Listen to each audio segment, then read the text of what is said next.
Hi everyone, welcome back to another video. पिछली video के अंदर हमने नाउन को सीखा था, उसके कुछ काइंड्स जो थे नाउन के वो हमने सीखे थे और कुछ काइंड्स नाउन के रह गए थे, जो 3 काइंड्स रह गए थे उनको आज हम सीखेंगे। दुनिया के अंदर जितने भी नाम हैं, और नाउन जो एक नेमिंग वर्ड है, जिस किसी भी चीज़ को हम जब नाम दे देते हैं तो ग्रामर के अंदर वो नाउन कहलाता है। और हमें पार्ट्स ऑफ स्पीच सीखने की ज़रूरत क्यों पड़ती है? तो पार्ट्स ऑफ स्पीच सीखने की ज़रूरत हमें इसलिए पड़ती है, हम डायरेक्टली टेंसेस भी क्लियर कर सकते हैं, टेंस क्लियर कर सकते हैं, active voice, passive wise, narration वगैरह भी पढ़ सकते हैं। मगर हमें पार्ट्स ऑफ स्पीच क्लियर करने की इसलिए ज़रूरत पड़ती है कि कभी कोई टीचर बोर्ड के ऊपर आके लिख ले कि कोई जुमला लिख ले और हमसे पूछे, जैसे ये हमारे पास सेंटेंस है एक, हानिया गोज टू दिल्ली, हानिया दिल्ली जाती है। हमसे कोई पूछे कि हानिया जो है ग्रामर के अंदर क्या है, अगर हमने पार्ट्स ऑफ स्पीच क्लियर नहीं किए होंगे तो हमें नहीं पता होगा। अब हानिया जो है ग्रामर के अंदर नाउन है। इसी तरह से गो जो है, हमसे पूछे कि ग्रामर में गो क्या है, अगर हमने पार्ट्स ऑफ स्पीच क्लियर किए होंगे तो हम उन्हें बताएंगे कि गो जो है ग्रामर के अंदर वर्ब है। इसी तरह से हमसे कोई पूछे दिल्ली जो है वो ग्रामर के अंदर क्या है, तो हम उसे कहेंगे कि वो दिल्ली नाउन है। अब यहाँ पर पूछ ले कि दिल्ली कौन सा नाउन है, यहाँ पर जो है अगर हमने काइंड्स नाउन के क्लियर किए होंगे तो हमें पता चल जाएगा। तो हम बता देंगे कि ये दिल्ली जो है वो प्रॉपर नाउन है। और proper nouns always begin with a capital letter. Proper noun जो होते हैं वो हमेशा बड़े एबीसी जो होती है उससे स्टार्ट होता है, उसका जो पहला वर्ड होता है वो बड़ी एबीसी कैपिटल लेटर में आता है। अब पिछली वीडियो के अंदर हमारी 3 किस्म के जो है नाउन के काइंड वो रह गए थे, आज हम वो क्लियर करने वाले हैं। सबसे पहले हमारे पास आता है countable noun. Dear viewers, countable nouns वो होते हैं जिन्हें हम काउंट कर सकें, दैट वी कैन काउंट, जिन्हें हम गिन सकते हैं। जैसे बुक हम गिन सकते हैं, जितनी भी हमारे पास किताबें होती हैं हम गिन लेते हैं।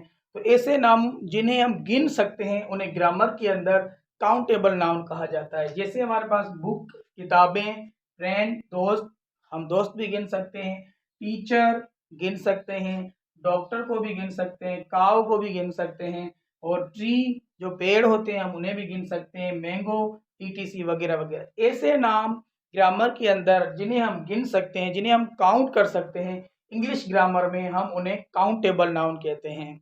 उम्मीद करता हूं आपको काउंटेबल नाउन समझ में आया होगा। आगे बढ़ते हैं।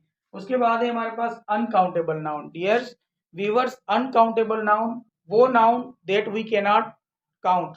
ऐसे नाउन जिन्हें हम गिन नहीं सकते हैं, उन इकसाम के नाउन जो होते हैं, ऐसे इकसाम के जो भी नाउन्स होते हैं उन्हें हम अनकाउंटेबल नाउन कहते हैं, जिन्हें हम गिन नहीं पाते। जैसे स्टार हम नहीं गिन सकते, वाटर पानी के कतरे हम नहीं गिन सकते, सॉइल मिट्टी के ज़रात नहीं गिन सकते, सनशाइन सूरज की किरणें वगैरह हम नहीं गिन सकते, सुनो बर्फबारी, इन्हें हम नहीं गिन सकते। ऐसे नाम जिन्हें हम गिन नहीं सकते, जिन्हें हम काउंट नहीं कर सकते, उन्हें हम कहते हैं अनकाउंटेबल नाउन। उम्मीद करता हूं अनकाउंटेबल नाउन भी आपको समझ में आया होगा। अगर कोई बात नहीं समझ में आती है तो आप कमेंट बॉक्स में पूछा करें। आगे बढ़ते हैं। उसके बाद हमारे पास लास्ट आ जाता है नाउन की काइंड में, वो है हमारे पास मटेरियल नाउन। मटेरियल नाउन ऐसे नाउन जिससे कोई चीज बनती हो, ऐसे नामों को हम कहते हैं मटेरियल नाउन। जिससे हम कोई चीज बना सकते हो, ऐसे नामों को हम कहते हैं मटेरियल नाउन। जैसे सिल्वर, चांदी, इससे हम बहुत सारे जेवरात बनाते हैं, आभूषण बनते हैं बहुत सारे। उसके बाद गोल्ड, इससे भी बहुत सारे जेवरात बनते हैं। काटन, काटन से कपड़े वगैरह बनते हैं, बहुत सारी चीजें बनती हैं। उसके बाद डायमंड, हीरे, हीरों से भी बहुत सारे डायमंड की चीजें बनती हैं। और उसके बाद हमारे पास आखिरी प्लास्टिक। और भी बहुत सारे इसके एग्जाम्पल ले सकते हैं, मगर हमने कुछ लिखे हैं। तो प्लास्टिक से आप देखें, प्लास्टिक की बोटल्स हो गई और प्लास्टिक की बहुत सारी चीजें हम बनाते हैं। तो ऐसे नाम जिनसे कोई चीज बन सकती हो, ऐसे नामों को हम कहते हैं मटेरियल नाउन। उम्मीद करता हूं कि आपको नाउन की जो पिछली वीडियो और आज की वीडियो समझ में आई होगी। अगर कोई चीज आपको नहीं समझ में आई है तो आप पूछा करें हमसे कमेंट में।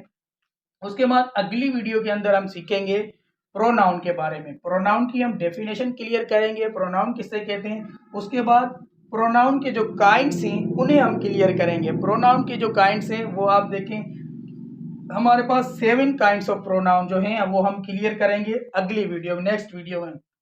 हमारे पास है personal pronoun, demonstrative pronoun, interrogative pronoun और relative pronoun, indefinite pronoun, reflexive pronoun और इंटेंसिव प्रोनाउन। ये कुछ नाउन के 7 काइंड्स हैं जो हम अगली वीडियो के अंदर जाके क्लियर करने वाले हैं। तो पार्ट्स ऑफ स्पीच हमें पढ़ने की ज़रूरत इसलिए पड़ती है क्योंकि कभी भी कोई सेंटेंस जो हम बनाते हैं उसके अंदर जितने भी वर्ड्स यूज होते हैं वो सारे पार्ट्स ऑफ स्पीच से मिलकर बनते हैं। और उसके अंदर आने वाली चीज़ें जैसे हानिया गोज टू दिल्ली, इसके अंदर हमसे कोई पूछ ले हानिया क्या है, गो क्या है, टू क्या है, दिल्ली क्या है, अगर हमने पार्ट्स ऑफ स्पीच क्लियर किए होंगे तो हम क्लियरली उन्हें बता पाएंगे एक एक वर्ड की डेफिनेशन, एक एक वर्ड का एग्जाम्पल कि ये क्या है ग्रामर के अंदर और कौन सा काइंड है ये। जैसे हानिया जो है एक नाम है और ये ग्रामर के अंदर नाउन हम इसे कहेंगे इंग्लिश ग्रामर में और ये प्रॉपर नाउन है। इसी तरह से गो जो है वर्ब जाना काम है और ये वर्ब कहलाएगा इंग्लिश ग्रामर में। उसके बाद दिल्ली जो है नाम है, प्रॉपर नाउन है, इसलिए देखें इसका डी जो है हमने कैपिटल लेटर में लिखा है। उम्मीद करता हूँ आपको आज की वीडियो के अंदर जो चीज़ें हमने समझाई हैं वो क्लियरली समझ में आई होंगी। अगर कोई चीज़ नहीं समझ में आती है तो आप लोग पूछा करें कमेंट में। जय सिया राम, शुक्रिया।